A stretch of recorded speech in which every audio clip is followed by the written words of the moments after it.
जय हिंद दोस्तों, स्वागत है आप लोगों का हिंदुस्तान टेक्निकल रिसर्च सेंटर के एक और वीडियो में। मैं आज आप लोगों को एक्सट्रूजन प्रोसेस सीरीज में हीटिंग सिस्टम पे वीडियो बना के बताने वाला हूँ। ये वीडियो आप लोगों को अच्छा समझ में आएगा और ये इंटरव्यू और थियरेटिकल पर्पज़ के लिए बहुत ज़्यादा इम्पॉर्टेंट है। तो चलिए देरी ना करते हुए हम लोग शुरू करते हैं आज के अपने इस वीडियो सेशन को। हीटिंग सिस्टम जो मटेरियल को हीट करने के लिए एक्सट्रूजन प्रोसेस में एक्सट्रूडर पे लगे जो हीटर यूज होते हैं, जो एक्सट्रूडर के बैरल पे हीटर्स लगे होते हैं, आज मेरा लेक्चर उसके बारे में है। तो मैं आप लोगों को बताऊंगा कि एक्सट्रूजन प्रोसेस में हीटिंग सिस्टम के लिए क्या क्या यूज किया जाता है और कैसे मटेरियल को हीट किया जाता है, ताकि मटेरियल की यूनिफॉर्म मिक्सिंग हो सके और मटेरियल यूनिफॉर्म मेल्ट हो करके और डाई का शेप लेकर के मटेरियल बाहर आए। तो इसके बारे में आज मैं जानकारी आप लोगों को दूंगा। जो एक्सट्रूडर में हीटिंग सिस्टम यूज किया जाता है वो बेसिकली 3 टाइप्स के होते हैं। पहला जो होता है वो इलेक्ट्रिक हीटिंग होता है और जो दूसरा होता है वो फ्लूइड हीटिंग होता है। तीसरा जो होता है वो स्टीम हीटिंग होता है। जो इलेक्ट्रिक हीटिंग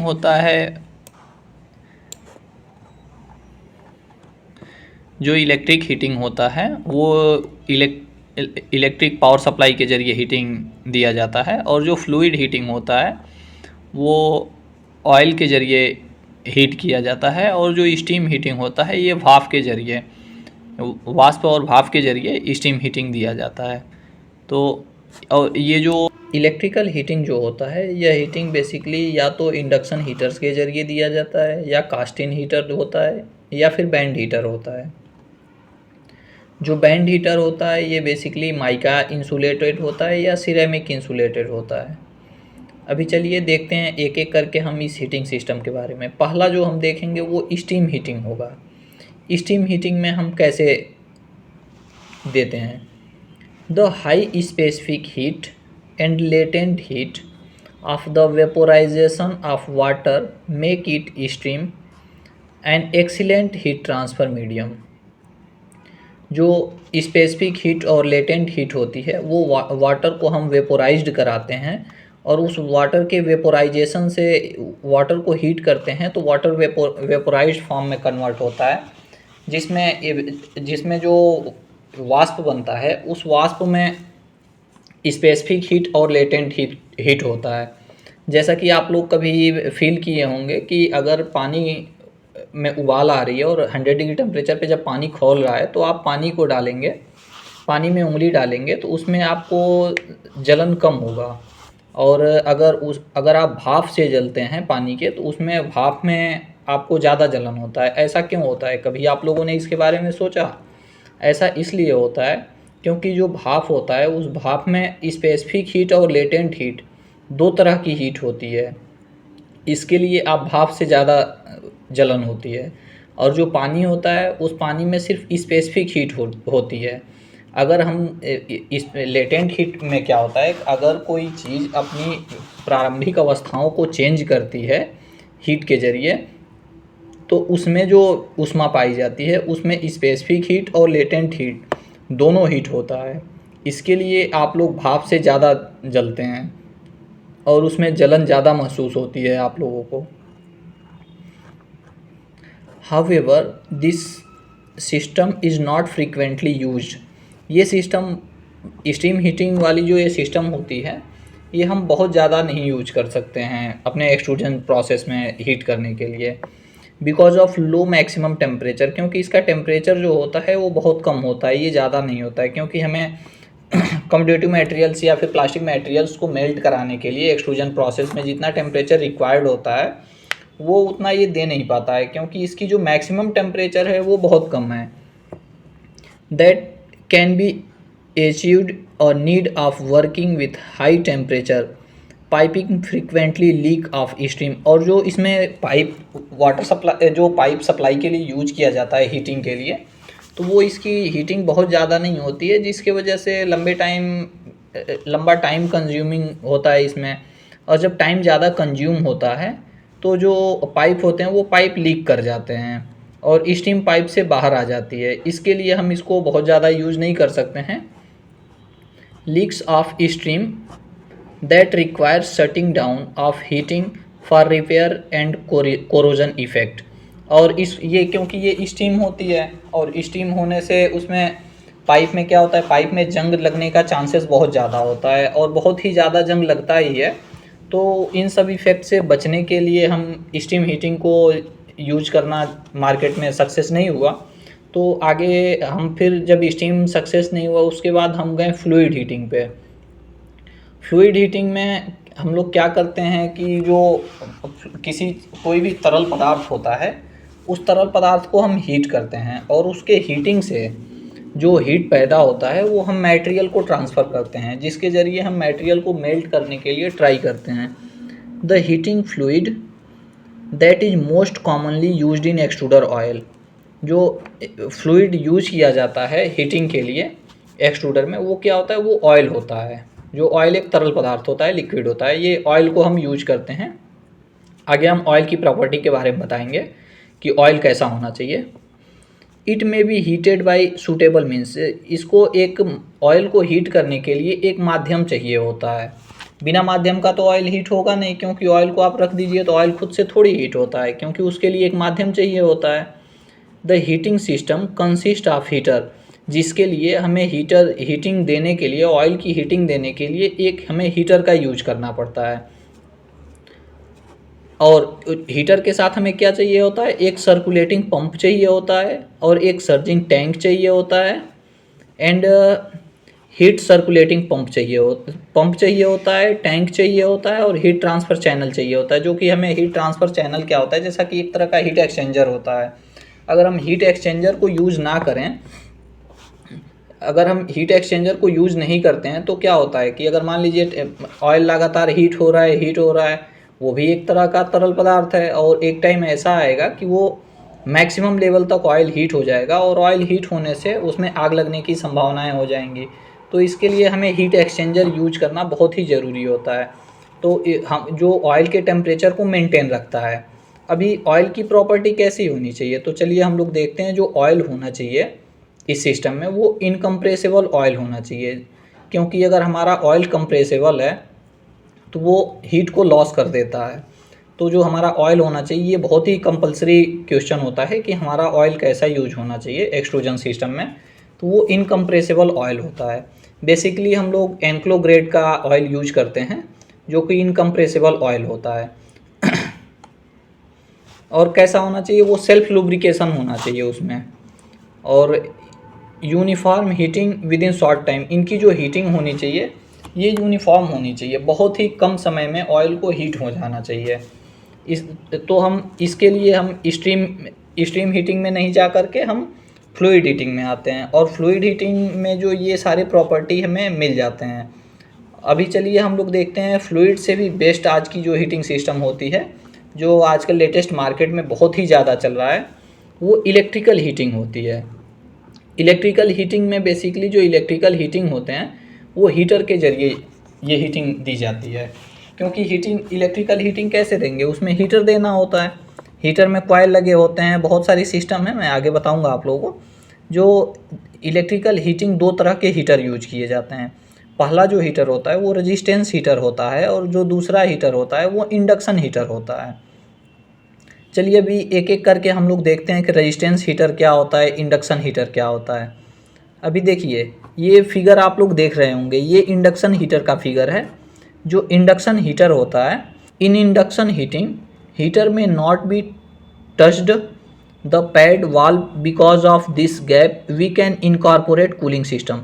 इंडक्शन हीटिंग में क्या होता है कि हीटर लगे होते हैं उनके बीच में गैप होता है, और उन गैप में हम लोग कूलिंग सिस्टम यूज करते हैं, जिससे क्या होता है कि हमें वो टेम्परेचर बनाए रखता है। जैसा कि आप लोग यहाँ देख रहे होंगे, ये बैरल है और बैरल के ऊपर ये जो स्पेस है, स्पेस फॉर बैरल कूलिंग, ये बैरल की कूलिंग के लिए स्पेस दिया जाता है। ये क्यों दिया जाता है, क्योंकि ये टेम्परेचर को मेंटेन रखता है। अगर हम लगातार हीटिंग दे रहे हैं, देते जा रहे हैं, तो हीटिंग बढ़ता जाएगा और इसमें जो बैरल के अंदर मटेरियल है वो मटेरियल एक टाइम ऐसा आएगा मटेरियल बर्न हो जाएगा। इसके लिए हम यहाँ पे कूलिंग सिस्टम यूज करते हैं। स्पेस फॉर बैरल कूलिंग, ये जो है ये हीट इंसुलेशन है और ये इंडक्शन कॉयल लगा होता है और लेमिनेटेड आयरन मैग्नेटिक सर्किट होता है ये।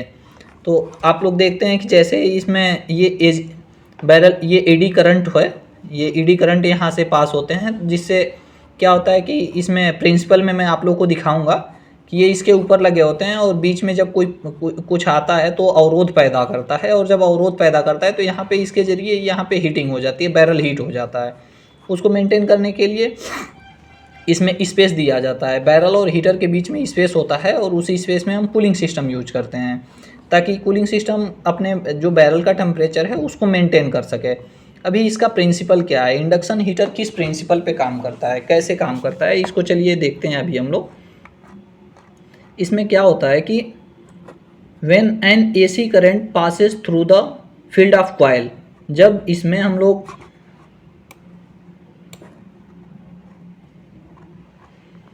जब कॉइल की जो फील्ड होती है, इस फील्ड में हम लोग जब एसी ये जो कॉइल है, इस कॉइल के जब फील्ड में हम लोग एसी करंट पास कराते हैं तो क्या होता है, प्रोड्यूस इलेक्ट्रोमैग्नेटिक फील्ड।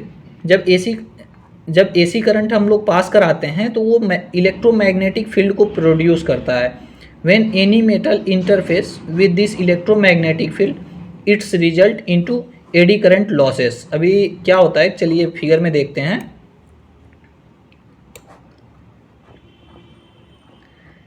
जब हम एसी करंट को पास कराते हैं, किसी भी कॉइल के जरिए एसी करंट को पास कराते हैं, तो उसके बीच में अगर कोई भी मेटल पार्टिकल्स या मेटल पार्ट्स आते हैं तो वहाँ पे क्या होता है, जो एडी करंट होते हैं वो एडी करंट लॉस होता है। और एडी करंट जब लॉस हो रहा है तो करंट जब लॉस हो रहा है तो वहाँ पे हीट जनरेट करता है। उस हीट के जरिए ये जो बैरल होता है ये बैरल हीट हो जाता है। ये जो कॉइल होता है ये इस पर ये 2D फिगर है, आप लोग इमेजिन कर सकते हैं कि ये कॉइल इस पर लगा हुआ है और ये जब इसमें हम एडी करंट पास कराते हैं तो ये करंट इससे जाता है। जब हम एडी करंट पास कराते हैं तो करंट हीटर से होकर के जाता है और इसके बीच में बैरल आता है। बैरल क्या है, बैरल मेटल पार्टिकल्स होता है, मेटल पार्ट्स होता है। और जब ये बैरल इसके बीच में थोड़ा गैप होता है और जब ये आता है तो एडी करंट मैग्नेटिक फील्ड यहाँ पे जनरेट होती है जब करंट पास होता है तो, और जिसकी वजह से जब मैग्नेटिक फील्ड जनरेट होती है और बीच में कोई मेटल पार्टिकल्स आता है तो वहाँ पे एडी करंट का लॉस होता है और लॉस होने से हीट जनरेट होता है। जब हीट जनरेट हो जाता है तो बैरल हीट हो जाता है। अब इस हीटिंग को मेंटेन करने के लिए आपने पहले ही यहाँ पे गैप दे रखा है, यहाँ पे कूलिंग सिस्टम यूज किया जाता है जो टेम्परेचर की हीटिंग मेंटेन रखता है। तो इसका यही फंडा होता है इंडक्शन हीटिंग का। अभी चलिए और भी प्रॉपर्टीज़ को देखते हैं। Due to this eddy current losses the heat buildup with the metal के साथ हीट बिल्डअप हो जाता है, जो मैं आप लोगों को बता चुका हूँ। ये जो इंडक्शन हीटिंग होता है ये एज कंपेयर टू फ्लूइड, और ये जो इंडक्शन हीटिंग होता है ये induction heating as compare to fluid और वो स्टीम हीटिंग ये कॉस्टली होता है, ये बहुत ही एक्सपेंसिव होता है। इसकी सर्विस लाइफ तो बहुत अच्छी है और बहुत ही अच्छा ये सिस्टम है, लेकिन ये कॉस्टली ज़्यादा है।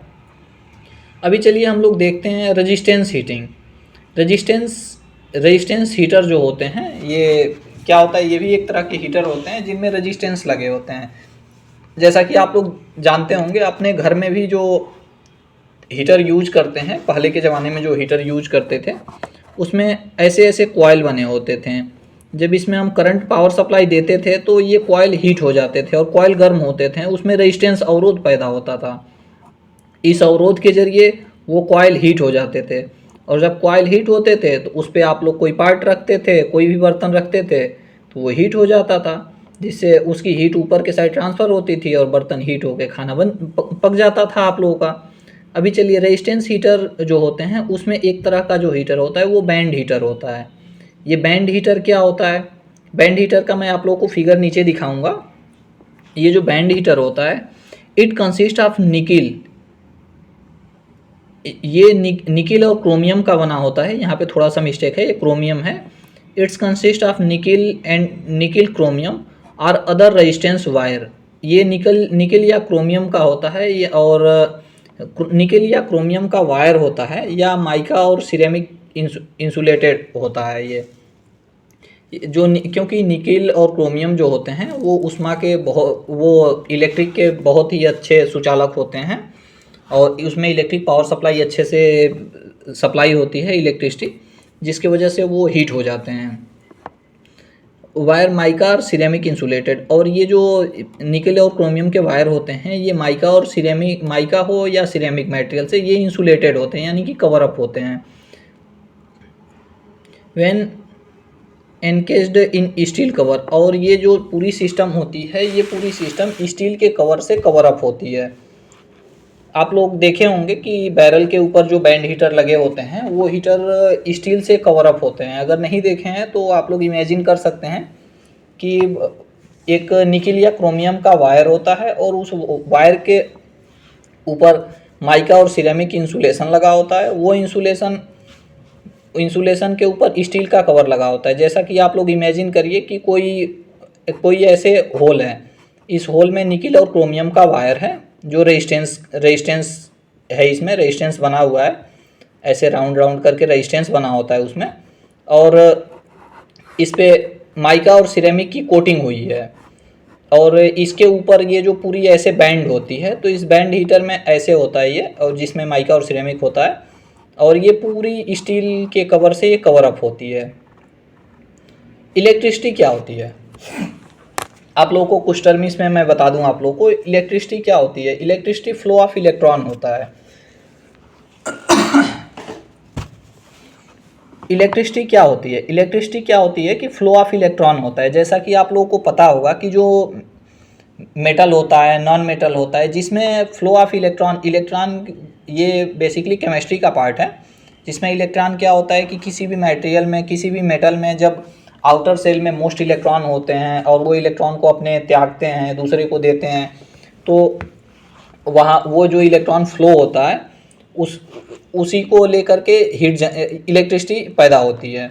तो अगर इलेक्ट्रॉन फ्लो हमारा इधर से इस साइड को और हो रहा है, अगर यहाँ से इधर इलेक्ट्रॉन फ्लो हो रहा है, तो जो हमारी इलेक्ट्रिसिटी फ्लो होगी वो इससे इस साइड में होगी। जो इलेक्ट्रिसिटी फ्लो होती है वो इलेक्ट्रॉन के फ्लो के अपोजिट डायरेक्शन में इलेक्ट्रिसिटी फ्लो होती है। ये बहुत ही अच्छा क्वेश्चन होता है कि इलेक्ट्रिसिटी फ्लो की डायरेक्शन क्या होती है। तो जो इलेक्ट्रॉन फ्लो होते हैं उनके अपोजिट डायरेक्शन में जो फ्लो होती है वही इलेक्ट्रिसिटी होती है। चलिए, अभी हीटिंग क्या होता है? Heat buildup when circuit offer to flow the electron. जब क्या होता है कि इलेक्ट्रॉन फ्लो होते हैं तो इलेक्ट्रॉन के फ्लो के अपोजिट डायरेक्शन में इलेक्ट्रिसिटी फ्लो होती है, और जब इलेक्ट्रिसिटी फ्लो होती है तो वहाँ पे क्या होता है? हीट जनरेट होता है। जैसा कि कभी आप लोग देखे होंगे कि किसी को अगर इलेक्ट्रिक का पावर शॉक लगता है, जब शॉक लगता है तो वो बंदा जल जाता है। कैसे जलता है वो क्या होता है कि जो उसमें हीट होती है, जो जब इलेक्ट्रॉन फ्लो होते हैं, इलेक्ट्रॉन के फ्लो होने से जो हीट जनरेट होती है, हीट बिल्डअप होती है, इलेक्ट्रॉन के फ्लो होने से जब इलेक्ट्रिसिटी पैदा होती है तो उसमें हीट बिल्डअप होती है। क्योंकि इलेक्ट्रॉन फ्लो करते हैं वहाँ पे हीट जनरेट होती है, और जब हीट जनरेट होती है तो उसको जब कोई बंदा टच करता है तो वो जल जाता है।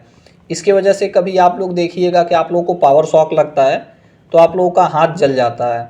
तो जलने का रीज़न यही होता है। अभी चलिए दूसरा हम लोग हीटर देखते हैं, माइका और सिरेमिक इंसुलेटेड बैंड हीटर।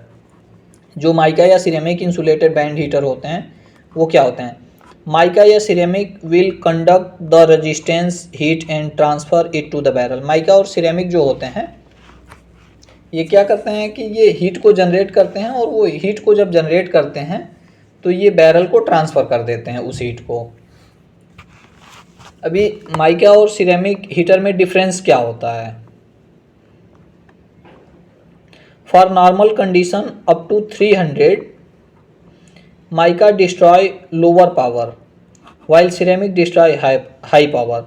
जो लगभग 300 डिग्री टेम्परेचर तक जो माइका होता है वो अप टू 300 डिग्री टेम्परेचर पे ये पावर को डिस्ट्रॉय ज़्यादा करता है माइका, जबकि सिरेमिक के सेंस में सिरेमिक उतना पावर डिस्ट्रॉय नहीं करता है।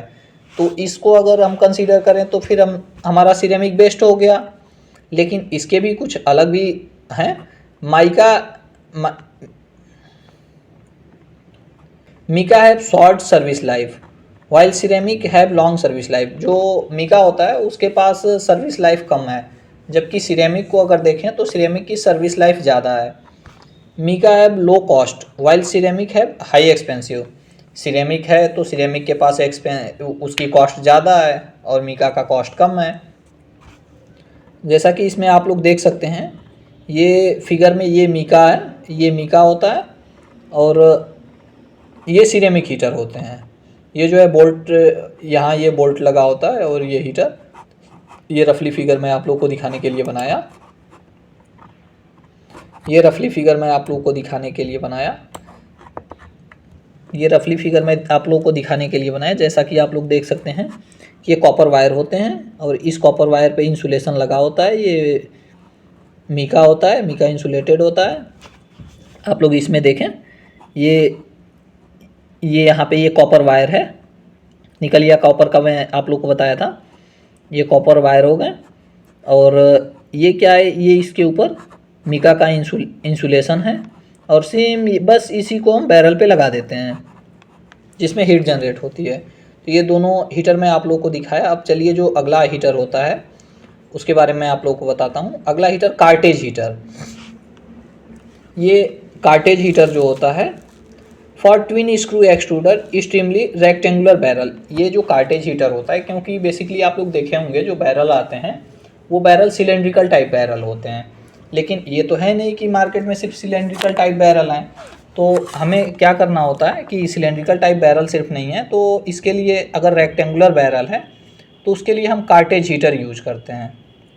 For twin screw extruder extremely rectangular barrel, जो ये कार्टेज हीटर हैं ये ट्विन स्क्रू एक्सट्रूडर के लिए यूज किए जाते हैं जिनकी बैरल रेक्टेंगुलर होती है, क्योंकि सिलेंड्रिकल बैरल में डबल स्क्रू या ट्रिपल स्क्रू लगाना ये पॉसिबल नहीं हो पाता है।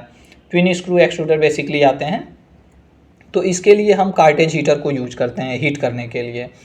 Non uniform band wall use this heater, जिनकी भी वॉल जो है, जिनकी सरफेस यूनिफॉर्म नहीं है, उनके लिए हम कार्टेज हीटर को यूज करते हैं। दूसरा जो हीटर होता है वो कास्टिन हीटर होता है।